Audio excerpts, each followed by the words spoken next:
Paano maging diplomat sa panahon ni Presidente Duterte? It depends on how you look at it. Ano? Ako, I did vote for the president, but I'm approaching it with an open mind. Meron ba tayo talagang matatawag natin genuine na freedom of the press dito sa ating bansa? The media is under attack in a different form right now. Alam mo ba itong malaking game plan na ito? Ang pinaka-point ng lahat ay concentration of power.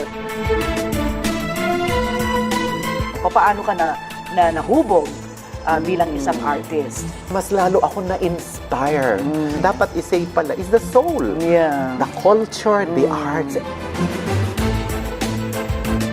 Kung wala tayong dollars, wala mangyayari sa bill. Dagdagan pa yung budget for this free education law.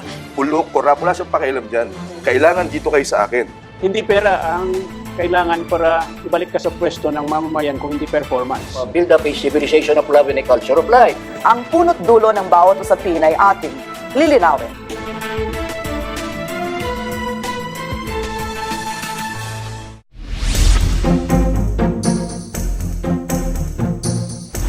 Mga aktibong personalidad sa ating komunidad, mapapribado man o opisyal ng pamahalaan. Dito bibigyang linaw ang ating mga kwentong nais malaman ng ating mga kababayan. Sa ngalan ng katotohanan, tayo nang mag-one-on-one kasamang isa sa mga kumakandidatong senador para sa susunod na halalan at dating presidential spokesperson, walang iba kundi ang ating suki. Dito sa CLTV 36, si Attorney Harry Roque.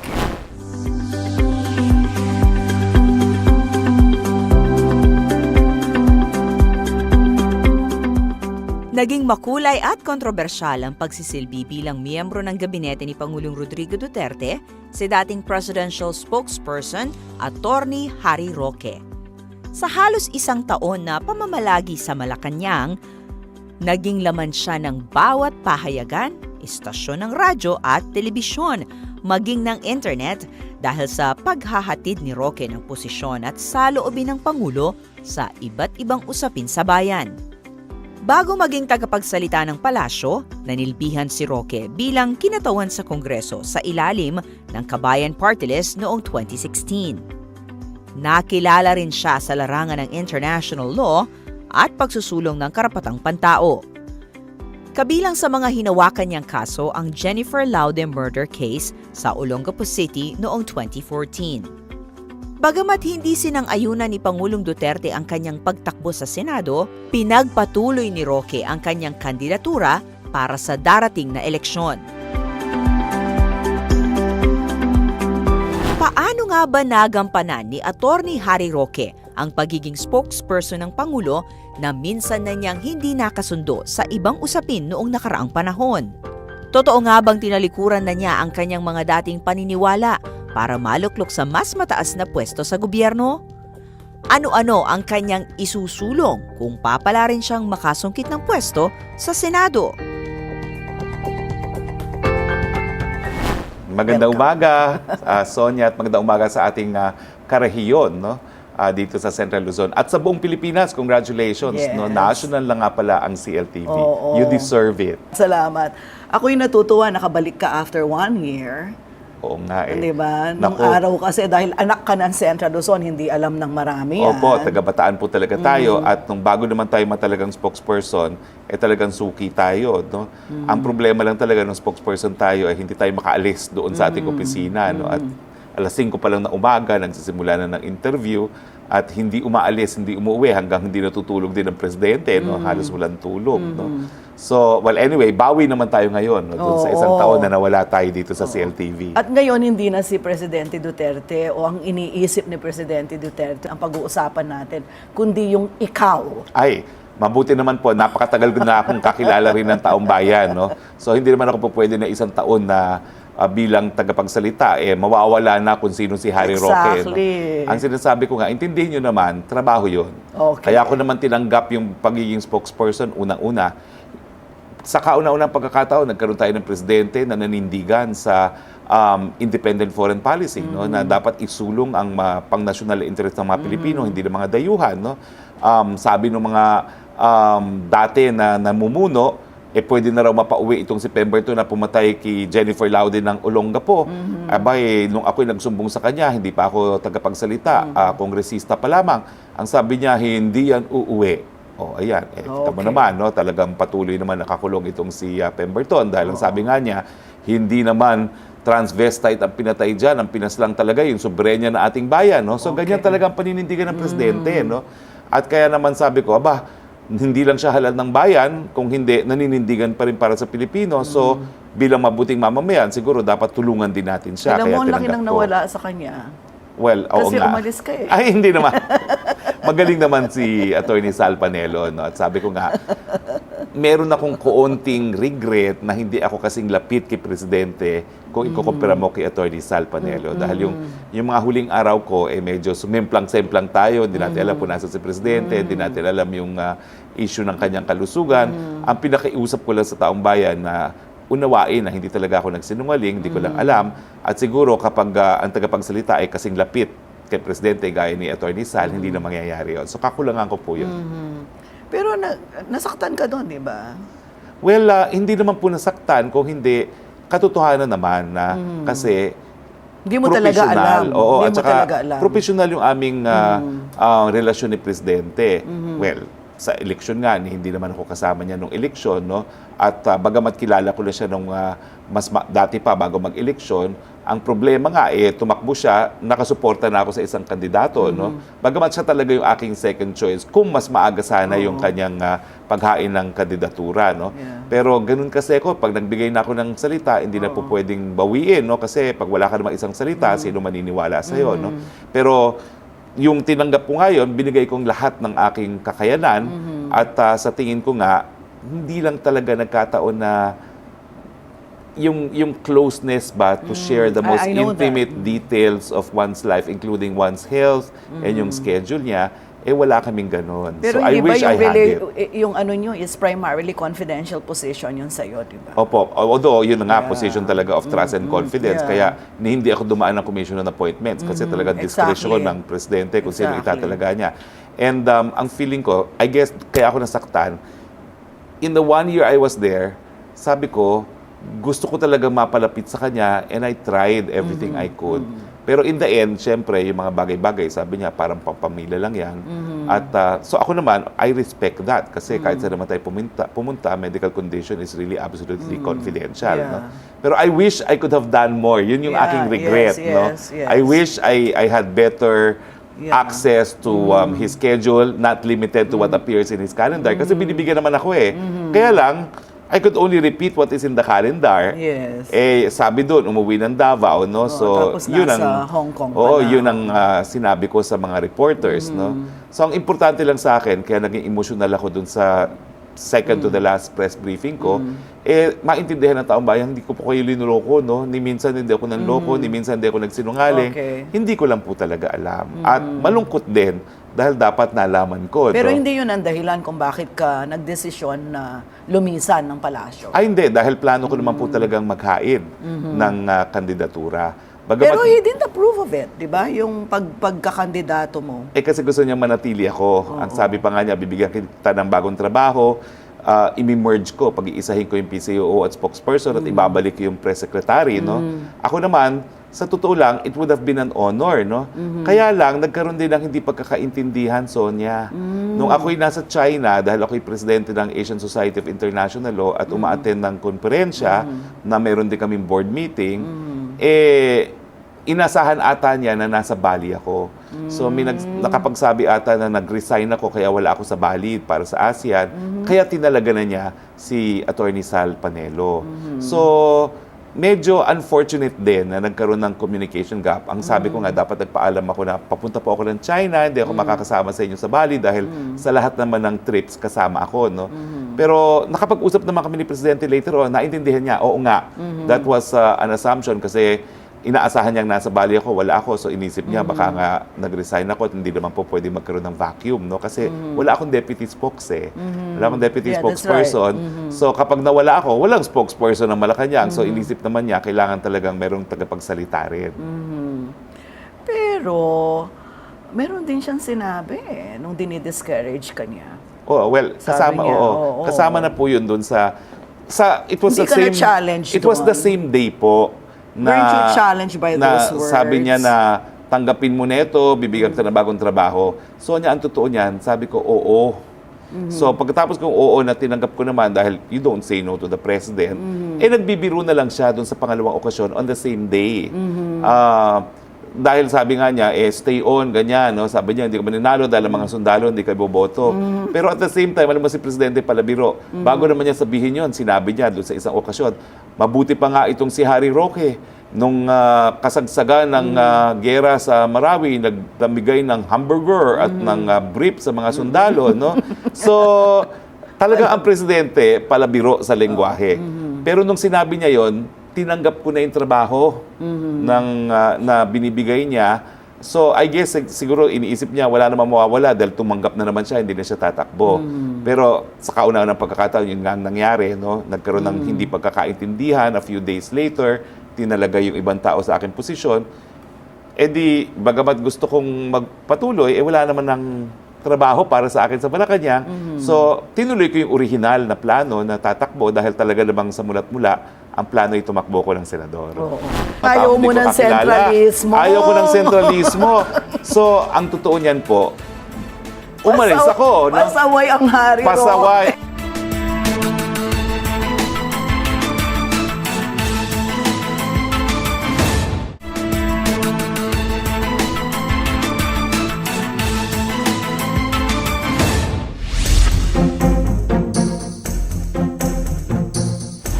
Bumalik tayo dun sa usapin kanina. Kasi I remember, more than a year ago, na ikwento mo sa akin, pinalaki ka ng tita mo na isang judge. Ang mga Roque po ay taal na taga-Bataan. At hindi lang po mga Roque ang mga taga-Bataan. Yung lola ko po Kalimbas, taal din taga-Bataan. So ang mga Roque po, taga-Pilar at Limay, ang mga Kalimbas, ang lola ko po ay Kalimbas, ay taga-Orion naman. Ang nagpalaki naman po sa akin, ay yung kapatid ng nanay ko, Lilia Lopez, siya po ay naging West dyan sa Cabanatuan naman. At ang lolo ko naman sa nanay, 35 years po na na-assign dito sa Central Luzon. Sa Aurora at saka sa Nueva Ecija, nagtatrabaho po siya sa isang US multinational company at siya po yung sales manager. Pero sa tagal po niyang nagtrabaho dito sa Central Luzon, dito na talaga siya namuhay, dito siya nag-aral ng batas, dito siya nag-graduate. At tinuturing na rin po nating hometown ang Cabanatuan, lalong-lalo na dahil nakabase po doon yung aking lolo at yung aking tiya na naging RTC judge sa Cabanatuan. At saka siyempre yung mga involvement ko dito rin sa Central Luzon, yung kaso po ni Jennifer Laude, no?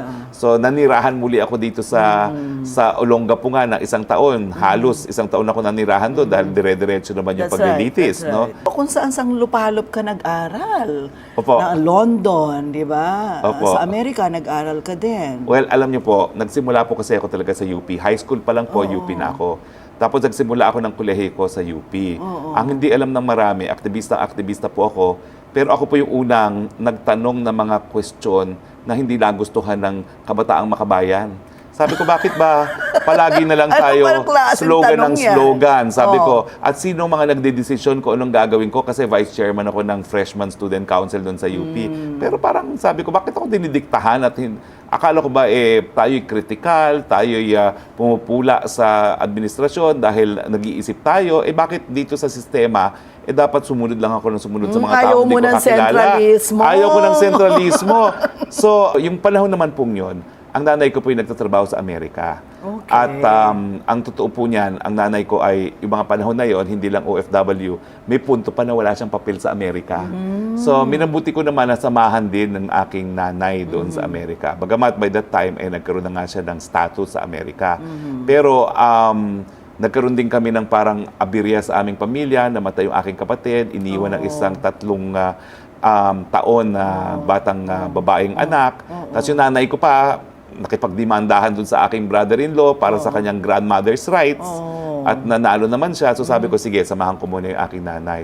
Pero as soon as mag-graduate po ako sa Amerika, talagang sabi ko, babalik ako sa Pilipinas. At yun nga pong ginawa ko. No? At yun naman ay 1986 na. Wala na yung Rehiming Marcos. So doon no? ka nagkolehiyo? Doon po High ako school at kolehiyo? nagtapos ng Oo, kolehiyo. kolehiyo, Simula po ako ng UP Diliman. Yeah, that's right. Tapos natapos ako. Minabilis ko po yung aking pag-aaral para makauwi ka agad. No? So 2.5 years po tinapos ko yung Pero 4-year matalino course. ka talaga sa klase. Ay, ewan ko ba ho, determined lang akong makauwi ka agad. Kasi nangyari po, dahil nga napakaikli ng high school system natin sa Pilipinas, gusto nila yung mga credits ko sa UP, hindi i-credit as college credits. So, ang ginawa ko, lahat ng kurso ko na kinuha ko sa UP Diliman, kinuhanan ko pa na exam para makredit, isa-isa. I see, oo. At every summer, nag-i-enroll ako para At matapos naipasa mo kaagad. lahat yon ng mabilis. Naipasa ko naman po. Lahat po, naipasa ko naman no, sa kabutihang palad. No? Pero determined lang talaga akong makauwi. Kasi talagang, okay, sasamahan ko ang aking nanay, okay, magpapalamig tayo.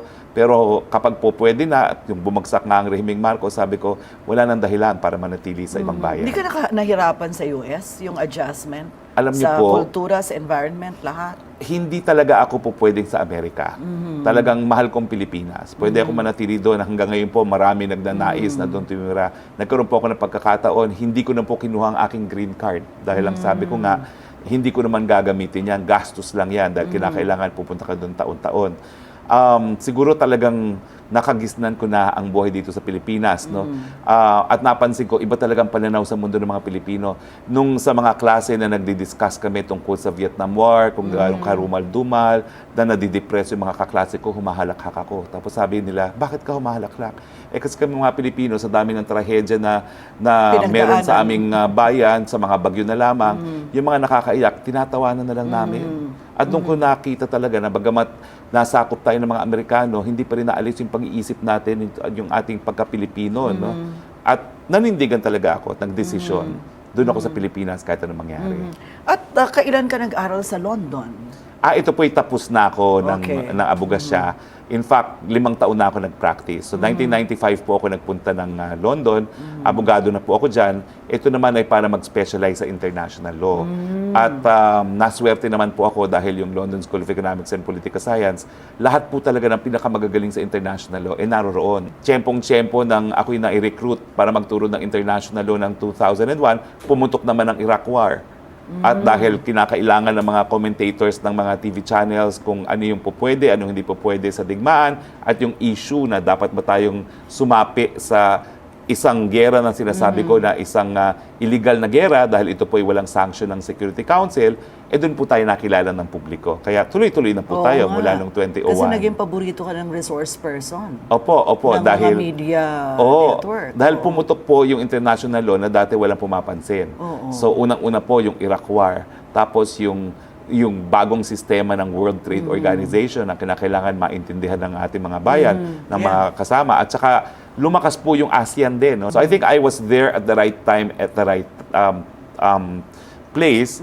Kasi nga, naging relevant yung area na pinag-aralan ko. At doon ako nakilala. Kanya pinagpapareho kayo ni yumaong Senator Miriam Defensor Santiago. Because ang linya nyo ay nasa international law. Opo. Ikaw ay tinanggap ng 2 international courts, hindi ba? Opo. Talk about this. Well, una-una po, nung ako po yung nagsimula magturo sa UP, ang load na tinuro ko po, ang load ni Senator Miriam Defensor Santiago. International law at constitutional law. Kasi nga, siya naging, kundi ako nagkakamali, naging CID at naging, pero nung panahon na yon senador na siya. So talagang hindi na siya pwedeng magturo kasi kapag executive, pwede ka pa magturo pero pag legislative, bawal na. So kumbaga, kinailangan talaga nilang bago magtuturo para saluhin yung load ni Senator Miriam.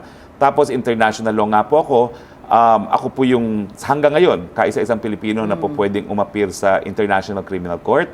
At ako lang po yung kaisa-isang Pilipino rin na po pwedeng umapir sa International Criminal Tribunal for the former Yugoslavia at saka doon sa Rwanda Tribunal. Nabasa ko nga yun. Pero ano bang requirements? Ay kinakailangan para maging po matanggapin kanila? Ay naku, dumadaan po yan sa butas ng karayom kasi ang sabi dyan, proven competence in the field of international law or criminal law.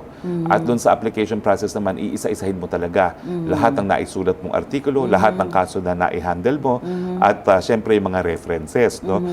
Yung mga taong magpapatunay. So, alam mo, parang sindikato yung international law din eh. Naswerte lang talaga ako na yung si Professor Ellie Lauterbach, isa yan sa talagang, kumbaga, calling the shots in the field. In fact, lahat kaming mga naging estudyante niya, nagpatuloy sa larangan. Ako nga yung pinaka-hindi sikat sa mga naging estudyante ni Professor Lauterbach. Pero sikat ka na, ha? Ay, konti lang po. Nung tinanggap mo yung pagiging spokesperson, parang tumabang ang loob sa'yo ng mga dati nating yung mga kasamahan sa NGO at People's Organization. How did you feel?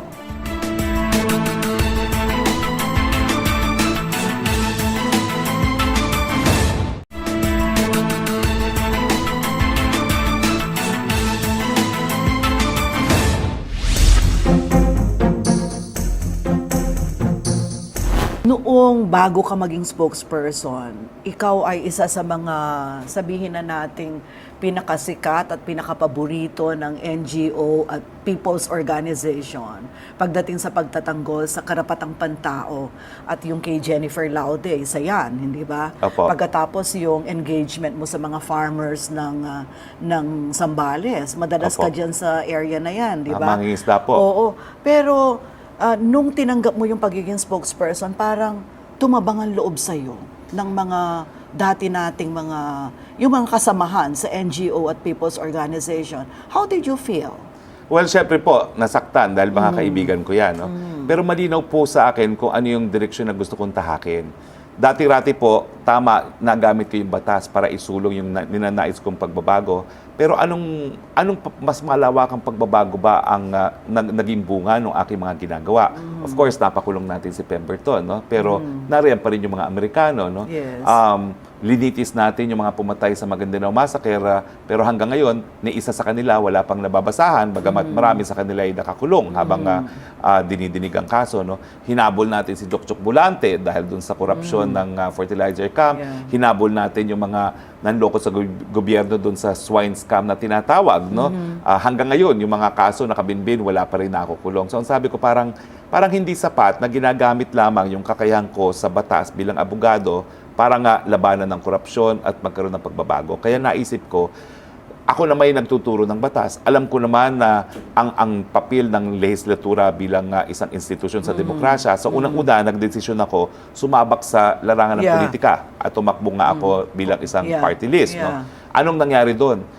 Yung kinalaman ko sa batas, yung pagiging aktivista ko, ginamit ko yan para isulong yung mga panukalang batas na sa tingin ko ay magbibigay ng pagbabago na ninanais ko na hindi ko nakamit bilang isang aktivista.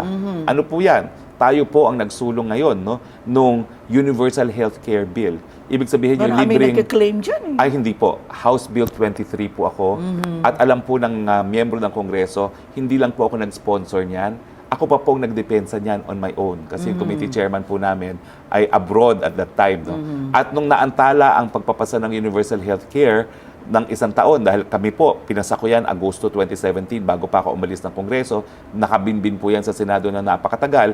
Ako pa yung bilang isang spokesperson na talaga nakiusap kay Presidente na pirmahan yung Certificate of Urgency para lang mapabilis sa Senado. Kaya ngayon po, magkakaroon na tayong libreng paggamot at gamot. No? Yan po ay karapatang pantao, karapatang mabuhay, karapatan ng kalusugan. Bukod pa po dyan, isa sa pinakaunang naipasa natin, yung libreng pagkain sa mga nagugutom na estudyante. Ang tawag po dito, yung masustansyang pagkain para sa kabataang Pilipino. No? Sabi ko, kasalanan, biro mo naman, 6 na milyong kabataan ang nagugutom sa ating mga eskwelahan. And yet, ang problema natin ay hindi natin magasta yung pantao ng budget. So, matapos po ang isang taon na nabigyan ng implementasyon yan, 5 billion po ang ating ginastos para sa pagkain at nagpapasalamat nga tayo sa mga magulang dahil sila yung nagluto ng libreng pagkain.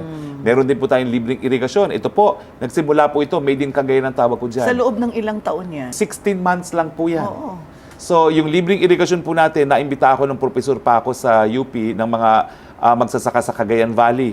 At ang reklamo nila, milyon-milyon ang sinisingil sa kanila ng NIA as irrigation fee. Sabi ko, wag niyong bayaran yan, prescribe na yan.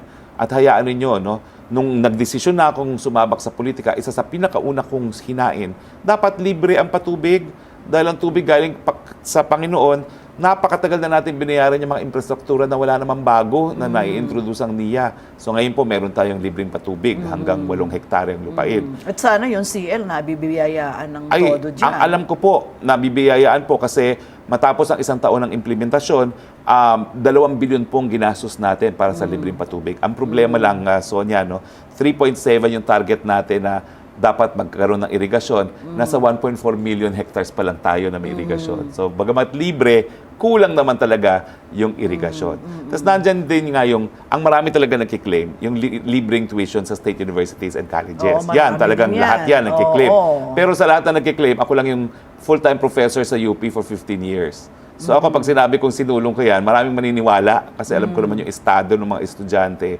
sa ating mga state Exactly. universities. No? And then nandiyan pa yung AIDS. Alam mo yung AIDS kasi, yung HIV/AIDS, bagamat may batas na dyan, hindi natin ina-approach yung issue ng HIV/AIDS sa perspektibo ng karapatang pantao. Exactly. Tinitingnan natin siya na parang sakit lang. Hindi it's a developmental issue. Kaya doon sa aking pag-amenda ng batas, hindi lang tayo nagugulang mas malaking pera para makakuha tayo ng retroviral medicines, maibigay ng libre doon sa mga meron ng HIV/AIDS. Pero nagpataw din tayo ng parusa doon sa mga magdi-discriminate laban sa mga HIV-positive individuals. At the same time, nagpataw din tayo ng parusa doon sa mga magkakalat ng HIV. Alam nilang meron sila at kinakalat nila. No? So, kakalusugan din yan. No? So, ang dami pa na, yung National Mental Health Act, tayo rin ang nagsulong yan, yung libreng wifi. So, napatunayan ko na kapag ginamit mo yung institusyon, mas epektibo ka bilang isang aktivista. Kasi hindi micro yung pagbabago na nakakamit mo.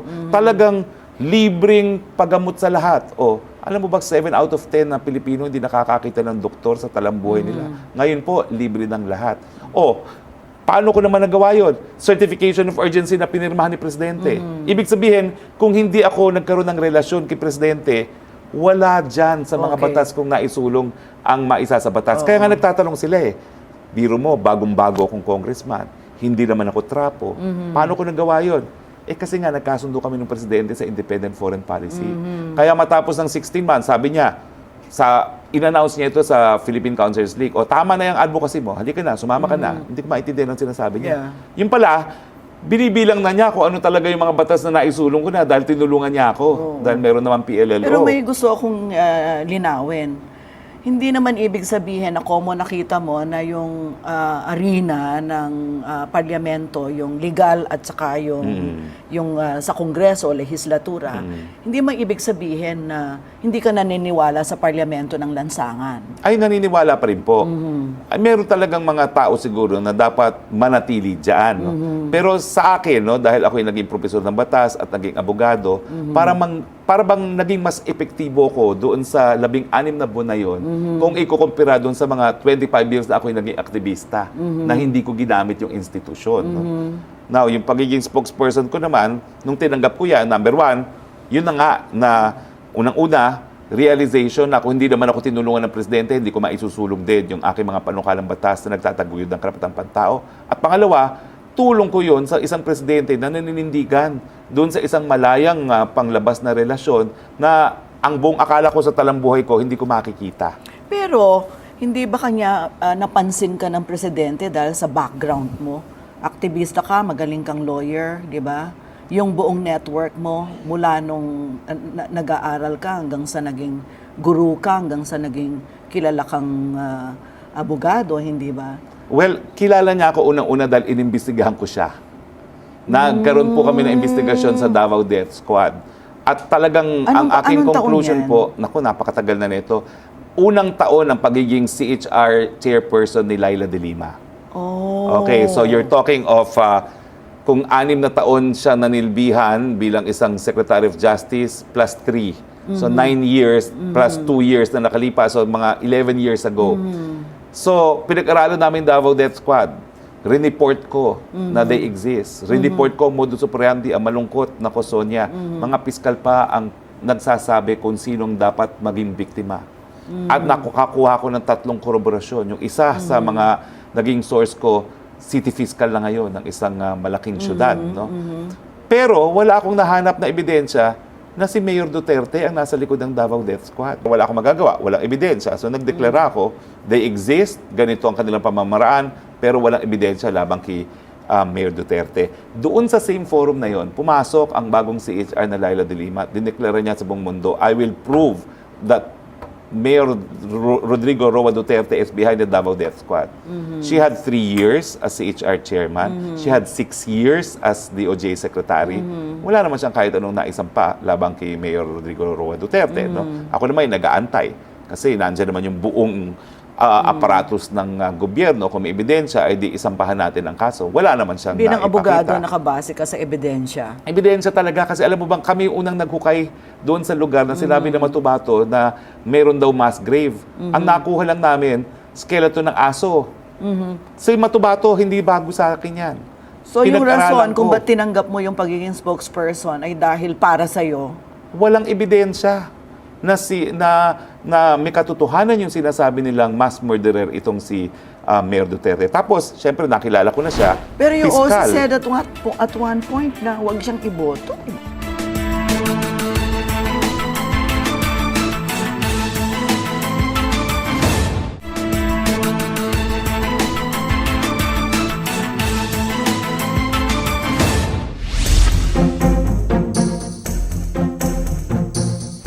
Pero you also Piskal. said at one point na huwag siyang iboto. Eh kasi hindi ko naman siya kandidato ng eleksyon.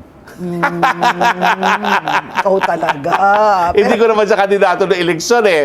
Hindi ko naman tinatago yun. Oo. At sinasabi ko nga sa kanya, bakit ako? Nung kinuha niya eh, alam mo naman hindi ako sumuporta sa'yo, no? Pero hindi ka nahirapan kasi siyempre kahit papaano, 'di ba, na sundan ko rin yung pagiging human rights lawyer mo. Though hindi tayo madalas magkasama dahil Manila-based kayo, madalas naman kitang maimbitahan at naririnig ko yung mga position mo sa maraming bagay. Hindi ka pa nahirapan kasi may mga bagay na apparently hindi naman kayo pareho eh. Well, dalawa lang naman yan. Doon sa issue ng death penalty, siguro talagang magkahiwalay kami dyan. Pero ako naman, kinuha niya ako na spokesperson matapos ako bumoto laban sa death penalty sa Kongreso. Tapos yung lowering age of criminal responsibility, ako, dapat talaga magkaroon ng realization yung bata na maling ginawa niya, pero tutuloy ako doon sa pagkakakulong. Kasi the best way to make a child a criminal is to send him to jail. no? Exactly. Tapos, syempre, yung lingwahe niya na talagang dinidismiss niya yung human rights. Yun, minsan nasasaktan ako doon. Pero hindi niya naiintindihan na dahil sa mga ginawa niya, yung mga supportang ginawa niya sa mga panukalang batas ko, in my mind, he was the biggest supporter of human rights. Dahil kung hindi nga niya sinuportahan yung aking mga bills, biro mo, libreng college tuition. O, sino nakagawa niyan? Hindi ba karapatan pang tao ang edukasyon? At karapatan din yan ng mga kabataan? How So, do you medyo- reconcile the difference dun sa language niya na napakarahas at kung minsan ay hindi lang minsan, masyadong macho, 'di ba? Oo. Napaka-patriarchal ng kanyang postura and all. Samantalang ikaw ay advocate ng gender rights. Yes. Kasi nga, itong si Mayor, si Presidente, politikong-politiko. Alam niya what appeals to the audience. Pero kung titignan mo yung ginawa niya bilang mayor, siguro one of the most gender-friendly city in the Philippines is Davao. Siya yung unang-unang nagkaroon ng reproductive rights center sa Davao bago pa magkaroon ng RH law. Siya yung nagkaroon ng drop-in center for women nang sila'y makapagtrabaho. At siya yung talagang merong special facility para sa mga babaeng inaabuso bago pa magkaroon ng Well, vowsy. actually, alam ko yan. Diba? Kanya nagtataka ko kapag naririnig ko siya, bakit ganon? Ganon. Well, kaya nakakapagod yung trabaho ko. Hindi ko dapat siya samahan sa kanyang mga public speeches, no? May mga transcript naman. Pero kinakailangan mo siyang makita kung paano siya magsalita para malaman mo kung siya seryoso o nagloloko. Kaya nakakapagod din yung trabaho ko kasi bukod sa schedule ko, hahabulin mo siya just to make sure alam mo yung mode of delivery niya eh. Kasi iba pa rin pag nakikita mo. So, ngayon, matapos ang ilang buwan, alam ko na kung ano yung seryoso siya, alam ko na kung ano yung hindi siya seryoso, no?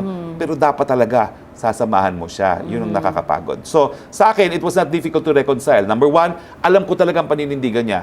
Bilang isang dating prosecutor, siya ay naglitis at naging responsable sa pagpaparusa sa mga pumapatay sa lipunan.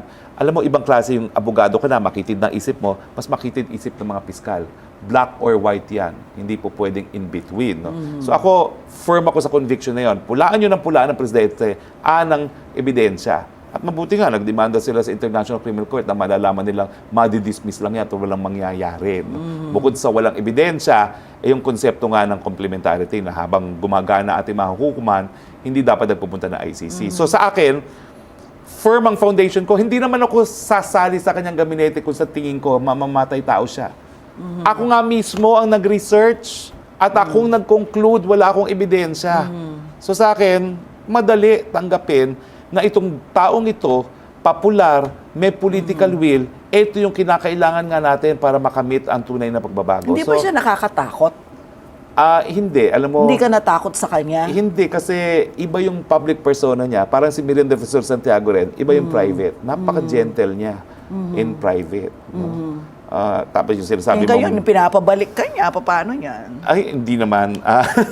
Sabi lang niya manatili, pero bahala na. Hindi ba talaga?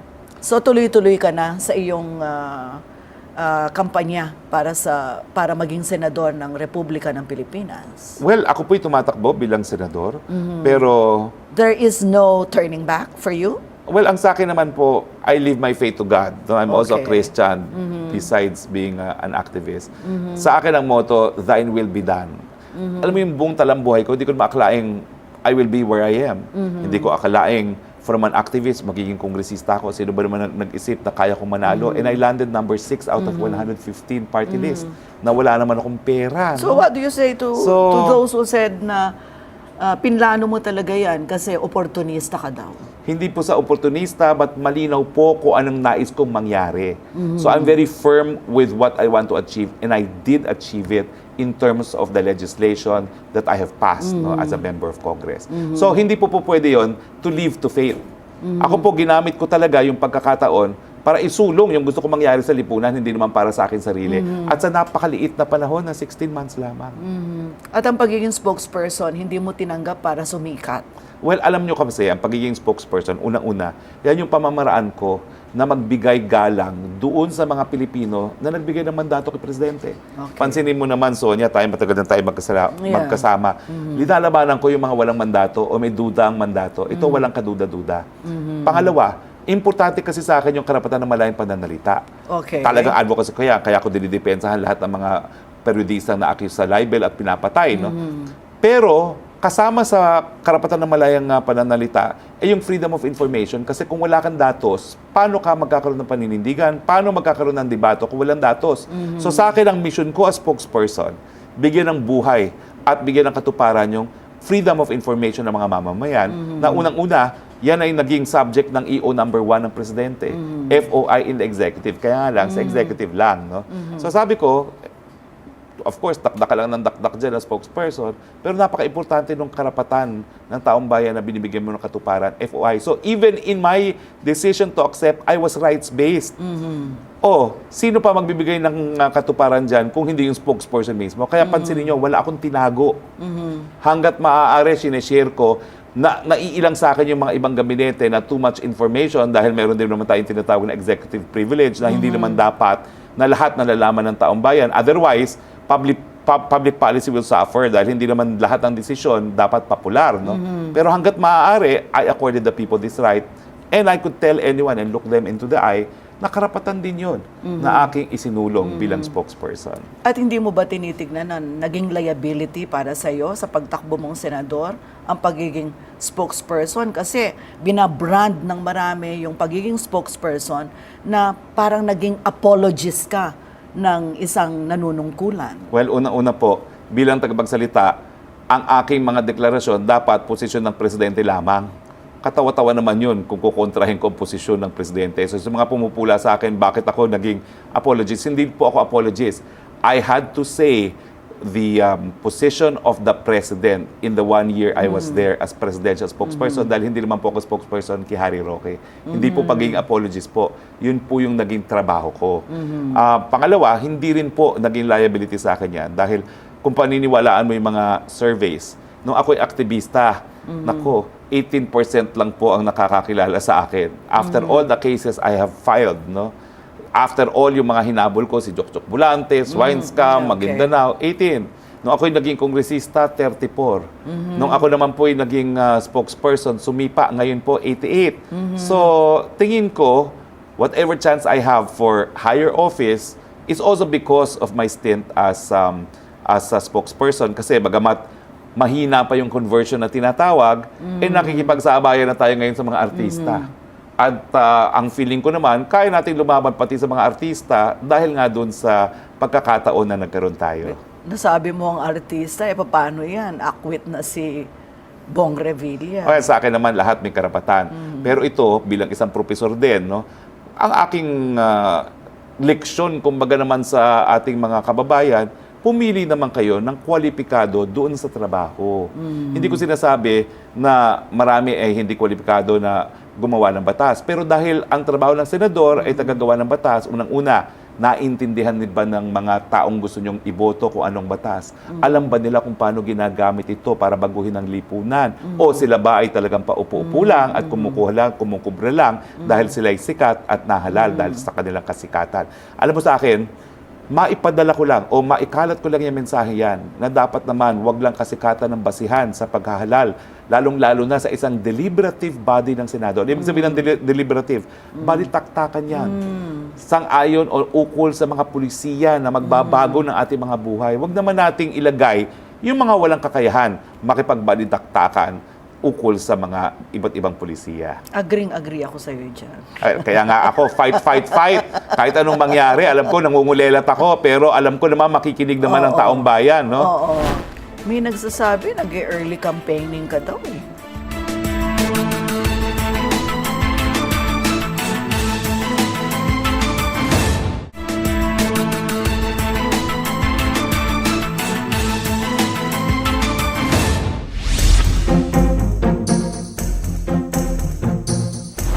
May nagsasabi, nag-early campaigning ka daw eh. Ay naku, hindi naman po early campaigning yon, no? Unang-una, wala naman pong prohibition yan. Nagkaroon na po ng decision yan. Linawin nyo nga yan. Yung Wala na po. usapin na yan. Oo, wala na pong, nagkaroon na po ng decision ng Korte Suprema. Hindi mo po pwedeng supilin ang karapatan ng malayang pananalita. O ano ba mo sama na kinakalat ko, ako naman talaga ang tunay na may akda ng universal healthcare. Hindi ko masyado kiniklaim yung libreng tuition kasi everyone and their mothers claim it. Pero no one can claim that I was not the author and push and the number one proponent of universal healthcare, no? Not only in the House, but insofar as getting the certificate of urgency, no? Kasi House Bill 23 at saka yung sa party list ko, unang-unang advokasya, kalusugan talaga. Kaya wala talagang iwas dyan, no? So walang masama doon. At saka, in the process of telling them, sinasabi mo rin kung ano yung nasa loob ng batas. Mababago na ngayon sistema, hindi tatakbo ka agad sa ospital. Pupunta muna tayo sa barangay health center, sa ating primary physician para maiwasan yung congestion na tinatawag sa mga ospital. Kinakailangan ngayon manatiling malusog, health promotion. Dahil hindi natin kayang bayaran kung magkakasakit ang marami. Kinakailangan itigil ang sigarilyo, ang masyadong pag-inom at para nga sa HIV/AIDS, meron naman pamamaraan para maiwasan ng HIV/AIDS. Hindi mo siguro mababago yung biological need na makipagtalik. Pero Diyos ko naman, kung ikaw'y maraming sinisipingan, mag-condom ka naman. Dahil ang condom naman is 99.9 safe, or not safe, but 99.9 effective in preventing the spread of HIV/AIDS. No? Kumusta relasyon mo kay Speaker GMA nga pala ngayon? Well, alam mo, nagsama naman kami sa Kongreso niyan. No? Pero hindi kayo dating okay. Hindi okay, pero ngayon okay na kasi yun yung aking motto, okay tayo. Kaya Harry Roque. Well, alam mo naman kasi sa Kongreso, para yung high school. Hindi ka pa pwede magpa-starry ride dyan, lahat kayo magkakaibigan. So, bagamat hindi talaga nagkaroon ng pagkakasunduan, naging kaibigan naman kami dun sa 16 na buwan na nagsama kami sa Kongreso. At nakita naman niya na hindi naman ako doon paupo-upo. Nakita niya talagang nag-aaral ako, nakita niya talagang nagsasalita ako, at ang dami ko nga naitulak na panukalang batas na ngayon ng mga batas. So tingin ko, meron kaming mutual respect sa isa't isa. Susuportahan ka ba niya sa pagiging, sa bid mo? Ang sabi naman niya sa akin, susuportahan daw niya ako. Ganun din ang sabi ng ating mahal na Governor Pineda. No? At sana nga po, no, dahil ang tingin ko naman dyan, she has gone beyond personalities. Nakita niya first hand kung anong kakayahan ko bilang mamabatas, and I think she appreciates it. At sinong sa Bataan? Yung mga Garcia? Well, opo, alam nyo, talagang ang politika, no? Magkakampi po kami ngayon ng mga Garcia dahil kasama po kami at kabahagi kami ng hugpong pagbabago. No? Pero ako naman sa Kongreso, si Joet, si Congressman Joet, kapwa freshman po kami niyan eh. So ang tawag namin na sa isa't isa classmate kasi may mga first termer, second termer, third termer. So yun yung mga kaklase mo. At si Kong Joet and I, sa orientation pa lang, ano na kami, no? Magkasama na kami at magkaibigan. In fact, ang tawag ko sa kanya, kamukhang kamukha ko. Masyado lang ako nabilad sa araw, kaya umitim. Bataenyo naman kayong Oo, pareho. pero talaga ang aking pinaniniwalaan kamukhang kamukha ko si Kong Joet Garcia. Ako naman sabi ko, kamukha niya si Piolo Pascual. O, ibig sabihin nyo, kamukha ko na rin si Piolo Pascual, di ba?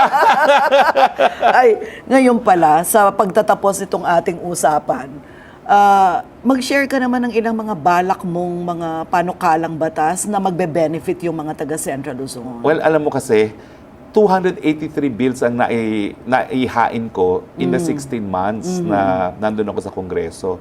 So marami akong naiwan. Ano yung mga naiwan ko? Unang-una, yung tinatawag kong right to food bill. Kinakailangan itigil na natin ang kagutuman sa bansang ito at kaya na natin yan. 3.7 trillion ang budget natin. So kinakailangan lang strategiya at koordinasyon sa mga ahensya ng gobyerno. So ang akin na nais po, itigil na. Wala na dapat nagugutom sa bayan nito sa loob ng 7 taon, right to food. Kinakailangan din itaguyod natin yung water security. Hindi po natin pinapansin yan. Pero yung libreng irigasyon na naipasa ko, kabahagi lang po yan ng mas malawakang problema na ang bottled water ngayon kasing mahal na ng diesel. So kinakailangan po natin na maging secure. No? Kinakailangan po gamitin natin yung mga tubig baha na lilinisin natin. Yan ang gagamitin natin hindi lang sa pang-araw-araw kundi pati na sa pag-inom. May mga teknolohiya naman yan. Alam mo, nakakalungkot dito sa ating bayan, may problemang pagbaha, and yet kapag tag-init, wala naman tubig. Exactly. Bakit ba hindi natin kalapin yung mga tubig na yan, linisin, at yan ang gamitin Lalo natin? na sa Central Luzon. Lalo na po sa Central Luzon. Ang importante lang naman dyan, maggawa ka ng mga reservoir, no? Gamitin sa irigasyon, gamitin sa pang-inom. Pero hindi po nangyayari yan. Nais ko rin po magkaroon ng isang departamentong hiwalay para sa mga overseas Filipino workers. Dahil ako po ay isang anak ng OFW. Alam nyo kasi, bilang isang profesyon na international law, yung pangangalaga sa mga mamamayan mo abroad, yan po ay tinatawag consular service. Pero with 11 million Filipinos, hindi po kakayanin yan ng DFA. Tama. Tapos, bagamat meron tayong OWAT, mga polo, kung mapapansin nyo, yung nangyari lately sa Kuwait, wala talagang koordinasyon, ba't iba silang ahensya. So ngayon, sabi ko, pwede ba isang ahensya na lang magte-take over dyan? At nang sa ganun, hindi gaya ng mga foreign service officer ngayon na palipat-lipat, magiging permanente sila at alam na nila kung anong problema, alam na nila kung sinong lalapitan. No? So, ilan lang po yan. Tapos, syempre, dahil merong labanan pa rin dito sa bayan neto, meron akong karapatan ng mga bakwit, no? Yung rights of IDPs, lalong-lalo na yung karapatan ng mga sibilyan na hindi mapaalis doon sa lugar kung saan sila naninirahan dahil sa labanan. No? At kung sila mapapaalis, dapat mabigyan sila ng kompensasyon. Kung ito'y naipasa bago ang Marawi, hindi na sana umaasa sa limos ang mga sibilyan na na-dislocate ng labanan dyan sa Marawi. At meron din akong isa na isang panukalang batas na nagbibigay ng reparation galing sa Estado kung sila'y naging biktima ng paglabag ng karapatang pantao. Ang iniisip kasi ng tao ngayon, dahil meron tayong criminal law at merong civil damages na kasabay ng criminal case, na obligasyon lamang ng akusado na magbayad ng dadyos. Hindi po. Ang karapatang pantao, kapag yan ay nalabag, ang dapat managot ay ang Estado. Dahil ang Estadong may obligasyon na, unang-una, itaguyod ang karapatan na yan at maiwasan yung paglabag ng karapatan. At kapag nalabag yan, ang Estado dapat magbigay ng reparasyon, hindi lamang yung kriminal na gumawa ng krimen. Oo, paano yung sa VFA at EDCA? Anong pwedeng mo pang gawin? Alam niyo para po, hindi na mangyari yung mga nangyari in the past tulad na nangyari kay Jennifer Laude. Alam niyo po, naniniwala pa rin ako na sa kanyang puso't damdamin, iisa po kami ni Presidente na dapat i-abrogate na natin yung VFA at saka yung Mutual Defense Treaty. Yan at ang pinagagalingan at saka yung Mutual Defense Treaty. Yung latest na pinirmahan, yung deployment, advanced deployment, ano hong tawag dyan? Yung EDCA. EDCA. That's right. Pero sa tingin ko, alam niya na kapag ginalaw niya yan, ibig sabihin talagang ikukunan siya ng mga Amerikano. Dahil kulang na lang naman talaga, magkaroon talaga ng hudyat para ikusa ng Amerikano, no? At talagang pag inabrogate, lalong-lalo na yung EDCA na yan at yung Mutual Defense Treaty na yan, sigurado parang yung mga Sandinista sa Nicaragua at iba pang mga rehimen sa Latin America, baka pabagsakin siya ng Amerikano. No? So, tingin ko is just being practical. No? Pero at the same time, mapapansin mo, hindi niya rin binibigyan ng halaga yan. Kaya nga ngayon, bihira na sila mag-VFA training dito sa Pilipinas. At kung sila pupunta rito invoking VFA, hindi na sila pinalalabas na Olongapo. Dahil pag maulit pa yung nangyari kay Jennifer Laude at si Presidente Duterte ang presidente, lahat ng tratado down the drain. Maniniwala po ako doon. Tingin mo talagang seryoso siya doon? Seryoso po siya, nasa puso't damdamin niya. Kaya nga po sabi ko sa kanya, alam mo naman, Mr. President, akong biggest supporter mo sa foreign policy, and he acknowledges, alam ko yan. Pero paano yun? Kahit na mukha namang sa public perception, naniniwala siya talaga dyan sa tindig niya laban sa US. Pero paano itong sa Chinese? Alam mo naman, kinakailangan mo ring malaman yung kasaysayan ng China. Ang China, gaya ng Pilipinas, ulit-ulit na sinakop, ulit-ulit na pinagsamantalahan ng mga dayuhan. Meron silang unequal treaties, meron silang opium wars. So, yung talagang pag-iisip ng mga Chino, tayo lang ang makakataguyod ng ating pangnasyonal na interes. No? So, sa tingin ko, pareho tayo ng kasaysayan ng China pagdating dyan, na talagang inabuso ng mga dayuhan. Okay. At naniniwala rin ako, dahil sa kasaysayan ng China, hindi para siya maging kolonyal at imperialista mismo. Ang nangyayari ngayong hidwaan ay sa panig ng China at ng Amerika. Bakit? Dahil ang Amerika, dahil sinakop tayo, naging colony tayo, gusto niya pa rin na siya ang magiging pinaka-influential dito sa Southeast Asia at sa Asia na tinututulan naman ng China. Bakit? Kasi kapag siya magiging dominant, sino ba tingin mo nakokontrahin ng mga Amerikano kung hindi China? Dahil ayaw nilang maging malakas, ayaw nilang magkaroon ng influensya ang China. Pero yung pag-iisip para maging kolonyal, walang ganyan talagang kasaysayan ng China. Kaya ako naman, kampante ako na pinaglalaban ng China ang kanyang pang-national na interes at kasama sa pang-national na interes niya na wag maging successful, magtagumpay ang Amerikano na magkaroon pa rin ng dominance dito sa ating parte ng daigdig na ito. Yung tindig mo sa West Philippine Sea at saka itong mga tinutulungan mo mga mangingisda dyan sa Zambales. Hindi po yan nagbago. At yan din ang paninindigan ng Presidente. Paulit-ulit niyang sinasabing, hindi tayo magsusurrender miski ng 1 inch ng ating teritoryo. Pero tignan natin kung ano yung desisyon. Ang desisyon naman pagdating sa pangingisda, lahat tayo may karapatang mangisda. Galing China, galing Vietnam, at galing Pilipinas. So hindi nagbago yung Hindi position po mo? nagbago. At ang sabi naman ng desisyon, pabor sa atin, walang saysay yung tinatawag na claim to by virtue of historic title. Pero itong desisyon na ito, applicable lang sa karagatan. Ang pinag-aawayan naman natin, lupa, mga isla na siyang decision? What decision? tungkol lang sa karagatan. Okay. Pero ang sinasabi nga nila, water follows the land. Yung karagatan, binubuo. Nagkakaroon ka ng karagatan dahil doon sa teritoryong lupa.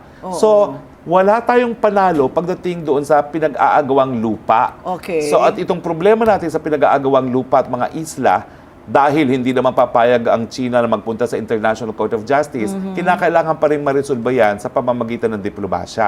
At syempre, mas madaling magkaroon ng resolusyon kung kayo magkaibigan. At saka naman, Sonia, bakit ba tayo papayag sa gusto ng mga Amerikanong tratuhing kalaban ng mga China? Kapitbahay natin yan. Di ba may kasabihan tayo? Mas importanteng ikay magkaroon ng mabuting relasyon sa iyong kapitbahay kaysa sa iyong sariling kamag-anak. Bakit hindi natin gawin yun sa mga Chino? At tingnan nyo naman. In other words, hindi tayo nakikigera. Correct. At tingnan nyo naman ang benepisyo na doble na yung mga turista nang gagaling sa China. At ngayon, hindi gaya dati na halos wala tayong nakukuhang investments galing China, hahabol na tayo ngayon sa ating mga karatig bansa gaya ng Malaysia, Vietnam. Biro mo Vietnam, ang daming bilyon-bilyon talagang investments ng China. And yet, sila yung pinakamatinding makipag-away tungkol sa West Philippine Sea as against China. No? So bakit ba natin ifo-forgo yung po pwede natin makuha para isulong ang ating national interest sa China, yung kapital, yung turista, at iba pang pangangalakal dahil sa what? Ano ba binibigay sa atin ng mga Amerikano? Mga bulok-bulok na military hardware na sinasabi nila, kalakal. Tignan mo yung ginagawa ng China, ng Estados Unidos. Dati, siya ang nagpo-promote ng free trade. Ngayon, siya ang protectionist. Pero yung pagtataboy sa ating mga mangingisda, Ay, pinanindigan ni Presidente yan. Nakarinig na maanghang na salita ang mga Chino dahil hindi naman po pwede talagang pagtabo yan. Ang ruling dyan, lahat tayo may karapatan mangisda. Walang kahit sino na dapat magtaboy dyan. At pati nga yung mga warning na sa mga eroplano na you are approaching Chinese territory, nagalit si Presidente dyan. At pinagsabihan talaga niya yung mga Chino, wag na wag kayong makapatay ng isang Pilipino man lang. Wala man kaming kakayahan, mauubos muna kami bago ko tatanggapin na papatay kayo ng aking kababayan. itong Chinese workers na lately daw nagdadatingan. Enforcement lang yan. Meron naman tayong procedure para makapagtrabaho dito. So, siguraduhin lang natin na papatupad ang ating mga batas. Pero siyempre, alam mo naman, maraming kolonyal talaga sa atin. Mas gusto nila makakita ng mga high Joe. Yung mga sundalo, nagagala-gala dyan. Kesa Marami sa talaga mga ibang- kolonyal. Ayaw nila ng Asian. Gusto nila si high Joe. Di ba? Ibang perspective yan, ha? Di ba naman? Yeah. Pag Asiano, naku, ayaw natin. Pag Pero pag mga Amerikano, Amerikano, lokon-loko pag tayo. puti, pag puti. O, di ba? Totoo naman yan eh. Galing yun sa cultural ang pagkakaugat nun, eh. Ay, kasi siyempre, no, nagbukas ng mga eskwela ng mga Amerikano para at tinuro nila na dapat sinasamba ang mga puti, no? Anong tingin mo dun sa mindset ng ilan na dapat yung mga trabaho dito sa Pilipinas naka-reserve lang para sa Pilipino kasi kulang nga ang trabaho. Ba't mo papapasukin yung mga Chinese na nakikipagtrabaho dito? Well, unang-una, no, ang 11 million na mga Pilipino, tayo yung pinakamarami mga Pilipino nagtatrabaho sa iba't ibang bansa din. Huwag po natin kakalimutan yan. Pangalawa po, hindi naman ako naniniwala na yung mga trabaho na dapat ginagawa ng Pilipino ay napupunta sa mga dayuha. Bakit po?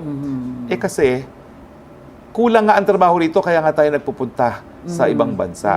So, ikaw ba, pipiliin mo bang mawalay sa iyong pamilya kung meron namang oportunidad dito? Siguro po, kumukuha lang sila ng mga Chinese na mga workers, unang-una dahil may language barrier, di sila magkaintindihan.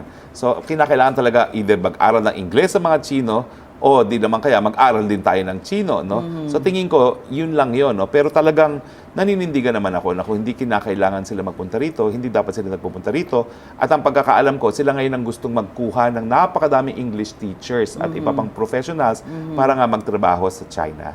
Alam mo, ang dami kong gustong itanong sa'yo. Pwede tayo hanggang hating gabing nag-uusap. Pang Magbigay ka limitasyon. muna ng mensahe sa ating mga karehiyon dito sa Central Luzon. Well, mga karehiyon, ito po ang inyong kapitbahay na si Harry Roque na sa ngayon po ay humihingi na naman inyong mandato, no, para po makarating doon sa napakahirap na tatahakin kong daan papunta po ng Senado.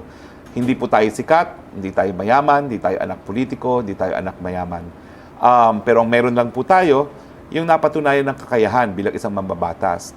Nung 16 na buwan po tayong napagbigyan na manilbihan sa Kongreso, nandyan po yung ating libreng paggamot, libreng pagkain, libreng tuition, libreng wifi. At kung mabibigyan nyo sana ako ng mas matagal pang mandato, mas marami pa tayong maibibigay na biyaya sa ating mga kababayan.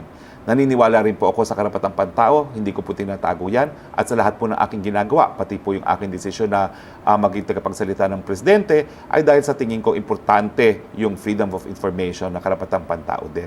So, huwag niyo pong kakalimutan ang inyong kababayan, ang inyong karehiyon pagdating ng takdang panahon. At maraming salamat po sa inyong panahon. Thank you very much, Thank Attorney you. Harry Roque. My privilege. Dito po nagtatapos ang ating talakayan sa ngalan po ng ating naging bisita na si Attorney Harry Roque.